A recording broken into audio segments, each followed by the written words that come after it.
आज सारी ज़िंदगी इंसान के साथ एहसान करता रहे, नेकियां करता रहे, वो याद क्यों नहीं आता, उसका शुक्र अदा क्यों नहीं किया जाता। अर्ज़ किया नेमतें लातादाद हैं और उनका शुक्र कैसे करेंगे जब गिन ही नहीं सकते, तादाद में ही नहीं आ सकती, तो उनका शुक्र कैसे अदा करेंगे।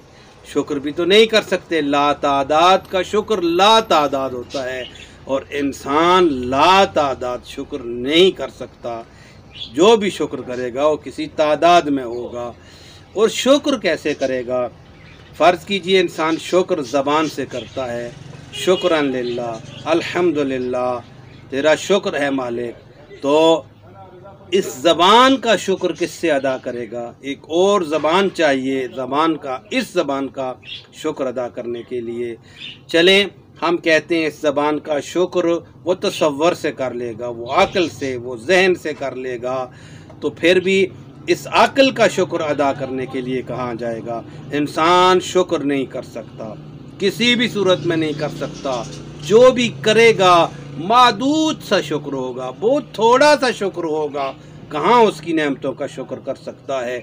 और देखें यहाँ पर फरमाया शुक्र लाजमी है, वाजिब है। अक़ल भी कहती है मुनइम का शुक्र करना अक़लन भी वाजिब है। जो नेमत दे रहा है उसका शुक्र किया जाए। और हमें तो ये दर्स दिया जो मखलूक का शुक्र अदा नहीं करता वो खालिक का कैसे शुक्र अदा कर सकता है।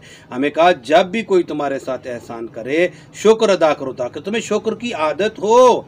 वो जो बंदों का शुक्र हमसे मांग रहा है, मखलूक के शुक्र का तकाजा कर रहा है, उसका अपना शुक्र कैसा होगा।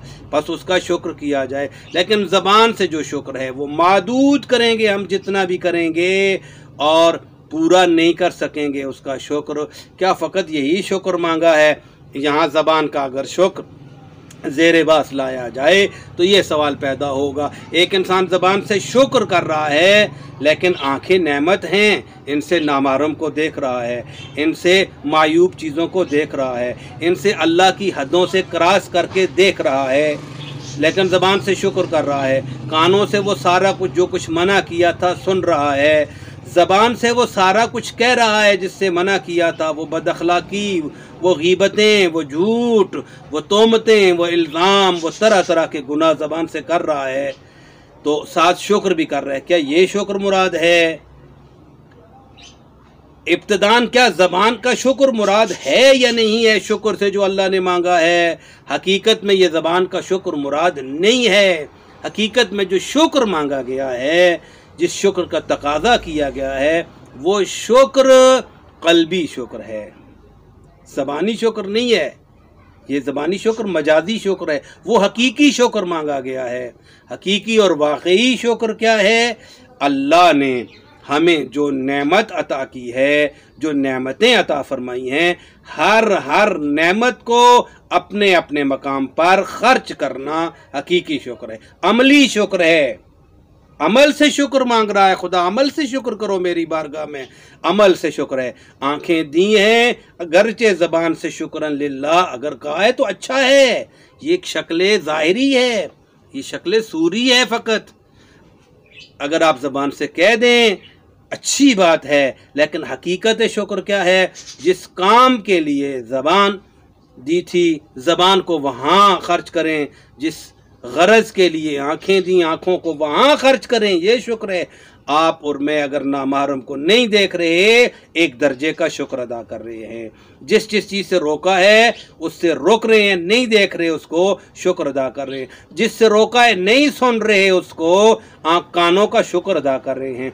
ज़बान से कोई गैर अखलाकी बात नहीं कर रहे, वो काम कर रहे हैं जिनके लिए ज़बान दी है, वो बोल रहे हैं, वो गुफ्तगू कर रहे हैं, वो लोगों तक पहुंचा रहे हैं, तो ज़बान का शुक्र हो रहा है। हाथों का भी शुक्र इस तरह, अक्ल का शुक्र, फ़िक्र का शुक्र।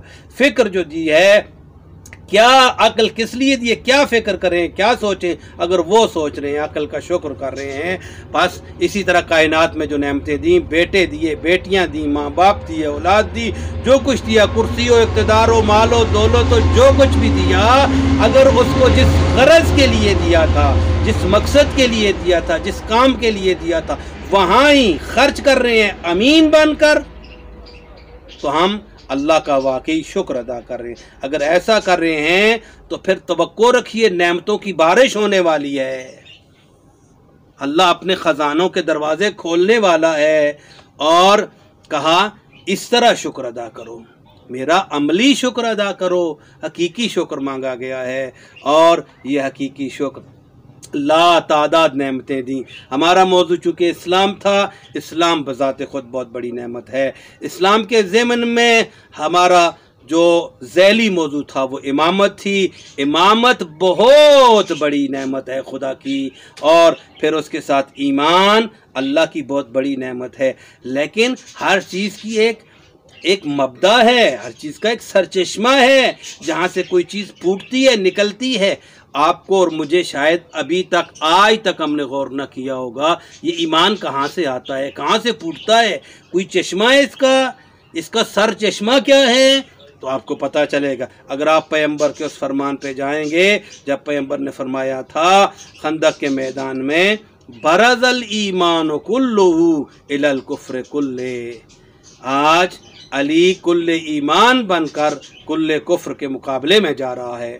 तो बस पैगंबर का ये फरमाना कि बरज़ल ईमान कुल्लो, अली को कुल्ले ईमान कहना एक इशारा था। जब वो कुल है ईमान का, तो ईमान जहां भी जाएगा उसी कुल से जाएगा। ये अल्लाह की नेमत है। बस जो ईमान अल्लाह की नेमत है, यहाँ पर इंसानियत फिक्र करे, अगर ईमान वाकई अल्लाह की नेमत है, कुल्ले ईमान कितनी बड़ी नेमत होगी। कुल्ले ईमान बड़ी नेमत है। बस अर्ज किया ये सारी नेमतें हैं अल्लाह की। इस्लाम नेमत है, दीन नेमत है, ईमान नेमत है, इमामत नेमत है। और हर नेमत के लिए क्या कहा, लतुसअलुन्न यौमइज़िन अनिन नईम, एक एक का सवाल करेंगे। अब हम चूंकि यहाँ तक पहुँचाएं, एक एक का सवाल कैसे किया जाएगा, कहाँ खर्च किया इसको, जवानी दी थी नेमत थी, कहाँ खर्च की, औलाद दी थी नेमत थी, कहाँ खर्च की। बस एक एक नेमत के खर्च का पूछा जाएगा, इस्तेमाल का पूछा जाएगा। ये ऐसे नहीं है कि ज़बान से शुक्रन शुक्रन करते रहें और आज़ाद जो मर्जी है करते फिरें, वो भी नहीं सकता, अक्ल भी इसकी तायद नहीं करती। बस ये पूछा जाएगा कि मेरी हर नेमत को तुमने कहाँ सर्फ किया, कहाँ खर्च किया, सही खर्च किया, तुम्हें अमीन बनाया था, कितने अमीन साबित हुए हो, कितना अपने आप को अमानतदार साबित किया हमारी बारगाह में। तो अगर हमने वाकई अमीन बन के हर नेमत को सही सही खर्च किया होगा, तो फिर क्या होगा, अल्लाह की बारगाह में कामयाबी, रस्तगारी होगी। और ये कुरान ने कहा फौज़े अजीम है, जो उस दिन कामयाब हो गया वो या सबसे बड़ी कामयाबी उसने हासिल कर ली। छोटी छोटी कामयाबियां हासिल करने के लिए दिन रात बेताब रहने वालों, अल्लाह ने कहा है बड़ी कामयाबी को हमेशा ज़हन में रखो। दुनिया में कोई ऐसा काम ना करो जो बड़ी कामयाबी के लिए रुकावट बने। बस अल्लाह हमसे हकीकी, अमली, मानवी, वाकई शुक्र मांग रहा है। कह रहा है कि आप मेरी नेमतों को अपने अपने मकाम पर इस्तेमाल करो। इंसान को अमीन समझ रहा है और इंसान को अमीन बनकर अपने मालिक की बारगाह में दिखाना है। यही गरज़े खिलकत है, यही हदफ़ ज़िंदगी है। इंसान को इसलिए पैदा किया कि उसकी नेमतों को सही खर्च करे। बहरहाल जितनी भी खुदा की नेमतें हैं, अर्ज़ किया उनका सवाल होगा, उनको सही खर्च करना है। जब हर नेमत का सवाल होगा, छोटे से छोटी नेमत का भी, बहुत छोटी नेमत का भी सवाल होगा, तो फिर सवाल पैदा होता है सबसे बड़ी नेमत का कितना सवाल होगा, और सबसे बड़ी नेमत है क्या। अभी हम मौला अमीर के ईमान की तरफ इशारा कर रहे थे, कुल्ले ईमान का सबसे बड़ी नेमत है क्या। नेमत उज़्मा जिसको कहा गया वो मोहम्मद व आले बैत मोहम्मद की अज़वात है, उनकी विलायत है, ये सबसे बड़ी नेमत है।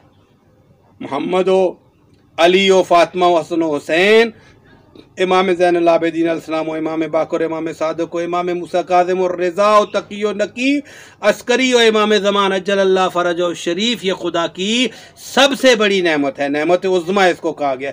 उज़्मा का क्या मतलब है? क्यों इतनी बड़ी है? इसलिए इतनी बड़ी है कि सारी नेमतों को इनकी वजह से पैदा किया है, इस नेमत की वजह से खल्क किया है।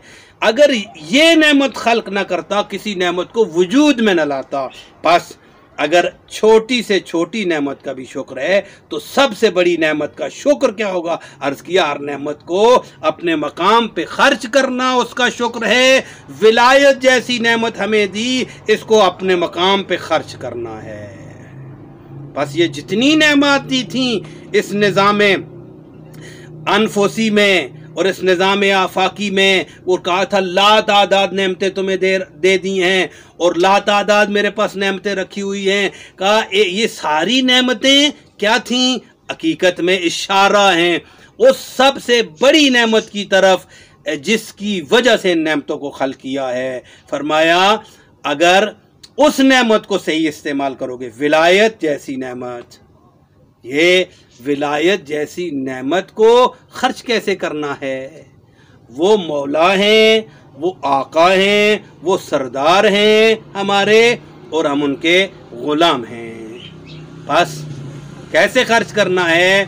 सारी ज़िंदगी, हदफ ज़िंदगी, मैं मुख्तलिफ ज़ावियों से ज़िंदगी का मकसद बयान कर रहा हूँ। हदफ खिलकत है इंसान, क्यों खल्क किया इंसान को खुदा ने?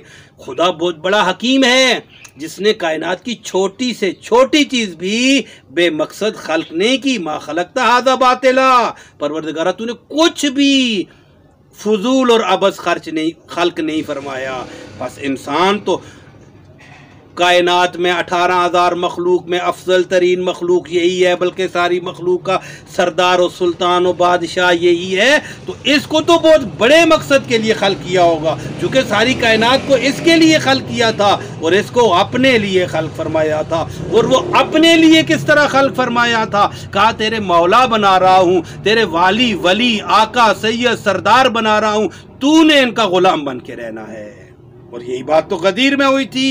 पैगंबर ने फरमाया था मन कुन तो मौला फ़ाज़ा अली मौला, जिसका मैं आका और मौला हूँ उसका अली मौला आका है। यानी जो मुझे अपना सरदार समझता है, यानी जो मेरा गुलाम है वो अली का गुलाम है। बस यही इस्लाम भी यही था, इमामत भी यही थी और नेमत भी सबसे बड़ी यही थी जो इंसानों से पूछा जाएगा। कितनी ग़ुलामी की अपने मौला की, अपने आका की, जिसको आप पर हमने वली बनाया था, औला बेतसर्रफ बनाया था। तुम खुद अपने ऊपर इतना इख्तियार नहीं रखते जितना वो तुम्हारे ऊपर इख्तियार रखता है। अन्नबियो औला बिल मोमिनीन मिन अनफुसिहिम, और यही जुमले नबी करीम ने गदीर में भी इरशाद फरमाए थे, अना औला बिकुम मिन अनफुसिकुम, क्या तुम मुझे अपने नफ्सों पर अपने आप से ज़्यादा हक़ के तसर्रफ देते हो? आज लोग इस जुमले को कुरेदते हैं और बुग़्ज़ अली और बुग़्ज़ अहले बैत की वजह से मौला और औला का माना दोस्ती और मोहब्बत करके गुजर जाते हैं। ये औला बितसर्रफ है। कुरान ने भी इसको बयान किया, नबी औला बिल, पैगंबर ने यही कहा था अपने साहबा से, समझते हो मुझे अपने नफ्सों पर, मैं तुम्हारे नफ्सों पर तुमसे ज़्यादा अख्तियार रखता हूँ? कालू बला या रसूल अल्लाह, सब ने कहा जी हाँ अल्लाह के रसूल, आप हमारे ऊपर हमसे ज़्यादा अख्तियार रखते हैं। बस हाँ, इंसान, इस्लाम में ये अक़ीदा है कि इंसान मुख्तार है, अपने इख्तियार से हर काम को करता है। हम इस बात के कायल नहीं है कि खैर और शर अल्लाह की तरफ से, हर काम अपने इख्तियार से करता है। ये इंसान जो हर काम अपने इख्तियार से करता है, बस ये आज़ाद इंसान, ये साहिब इख्तियार इंसान, ये मुख्तार इंसान भी अपने मौला के सामने मजबूर है। उसकी विलायत को अगर देखा जाए, कहा तुम अपने ऊपर इतना इख्तियार नहीं रखते जितना मैं रखता हूँ, आज़ाद हो, मुख्तार हो अपने मकाम पे, लेकिन मौला की निस्बत से तुम ग़ुलाम हो। अगर ग़ुलाम बन जाए इंसान तो फिर वो बहुत सारे इख्तियारात उससे चले जाते हैं। हाय काश कोई ग़ुलाम बने इन हस्तियों का। बहरहाल आपको अर्ज़ किया, ये वो लम्हा फ़िक्रिया था हमारे लिए कि अल्लाह ने लातादाद नेमतें हमें अता फ़रमाईं और उनका अमली शुक्र हमसे तकाज़ा किया गया। और ख़ुलासा ये किया कि ख़ुलासा ये हुआ अपने मौला के ग़ुलाम बन के रहें। अपने विलायत का शुक्र ये है कि अपने मौला की नाशुक्री यानी नाफरमानी ना करें। वो मौला, यहाँ पर भी लोग धोखा देते हैं, वो मौला खुदा भी मौला है, पैगंबर भी मौला है और ये भी मौला हैं। कुरान ने बयान किया इन्नमा वलियुकुमुल्लाहु व रसूलुहु वल्लज़ीना आमनुल्लज़ीना युक़ीमुनस्सलात व यूतूनज़्ज़कात व हुम राकिऊन। अल्लाह तुम्हारा मौला है, रसूल तुम्हारा मौला है और वो जो रुकू की हालत में ज़कात देते हैं, जिन्होंने जनाब अली मुर्तज़ा ने रुकू की हालत में जो अपनी अंगूठी ज़कात में दे दी, उस वक्त आयत आई थी मौला हैं तुम्हारे पास, ये तुम्हारे मौला हैं। तुमसे मुराद, तुम्हारे से मुराद सारी उम्मत पैगंबर है। हत्ता सहाबा भी इसी में पहले पहले सहाबा आते हैं। सहाबा का पहला मौला अल्लाह है, फिर रसूल है, फिर अली, सब सहाबा का मौला है। आयत ये कह रही है, तो इस नुक्ते को दर कीजिए, सब के मौला हैं, सब ने उनकी ग़ुलामी करनी है। और अगर लोग अपने वक्त के इमाम की ग़ुलामी करते, उनको हक़ विलायत दे देते, उनको अपना मौला मान लेते और ख़ुद उनके ग़ुलाम बन जाते, तो ये अय्याम न देखने पड़ते जो आज हम देख रहे हैं। अपने मौला के साथ क्या किया लोगों ने। आज 9 मुहर्रमुल हराम है। इख्तिसार के साथ चंद जुमले कहना चाहता हूँ। हुसैन का वो बेटा जो हम शक्ल मुस्तफ़ा हैं, हम सीरत मुर्तज़ा हैं, हम सूरत मुस्तफ़ा हैं, वो अली अकबर अपने बाबा के पास आते हैं। सहाबा के बाद सबसे पहले अहले बैत का जो फ़र्द मैदान जंग में गया वो जनाब अली अकबर हैं। आए अपने बाबा के पास, इजाज़त मांगी, मज़लूम करबला ने इजाज़त दे दी, अली अकबर चले। मुख्तसर पढ़ना है, हालांकि नाकिल किया जाता है, पहले अपनी माँओं से जाके इजाज़त ली, मस्तूरात से विदा किया, खैमों में आए। और ये खैमों में आना बड़ा अजीब बयान किया जाता है। कहते हैं कि जब जनाब अली अकबर खैमों में आए और कहा मैं मैदान जंग की तरफ जा रहा हूँ, मैं अपने बाबा पे निसार होने जा रहा हूँ, मैं दुश्मन के साथ लड़ने जा रहा हूँ। अब ये जितने भी अल्फाज हैं सबको पता था शहादत के लिए जा रहे हैं। अज़ादारों कहते हैं खैमों में कोहराम बफा हुआ, क़यामत नमा मंजर था हुसैन के खैमों में, क्योंकि अली अकबर जा रहे थे। उम्मे लाइला पे क़यामत गुजर रही थी, ज़ैनब आलिया पे क़यामत गुजर रही थी।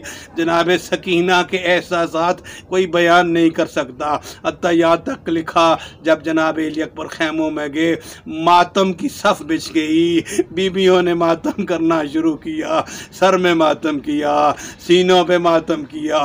वाह वेला, एक गोगा, एक क़यामत का समा, आओ फरियाद की सदाएं हुसैनी खैमों से बुलंद हो रही थी। रावी कहते हैं ऐसे लगता था जैसे कोई इजाज़त मांगने नहीं आया बल्कि किसी का जनाजा आया हो। बस आज़ादारो, अली अकबर ने, मैंने मुख्तसर पढ़ा, विदा कर लिया, अपने बाबा से इजाज़त लेके मैदान जंग में वारिद हो गए। जब जनाब अली अकबर मैदान जंग में आते हैं, अज़ादारों एक कमाल की जंग लड़ी है। एक बेइंतहा दुश्मन की फ़ौज के सिपाहियों और मलऊनों को वास्ले जहन्नम किया है। जंग करते रहे, कमाल की जंग करते रहे। जंग करते करते एक मर्तबा अली अकबर को प्यास ने शदीद बेताब कर दिया, बेताब हो गए, शिद्दत प्यास से बर्दाश्त नहीं कर पा रहे थे प्यास को। अब मैं नहीं खोल सकता इस जुमले को, अली अकबर कब के प्यासे थे, कितने दिन गुजर चुके थे, अरब में गर्मी कैसी थी और अब जंग करते हुए कितना टाइम गुजर गया था, बस नहीं बयान कर सकता। रिवायत ने लिखा शिद्दत प्यास ने अली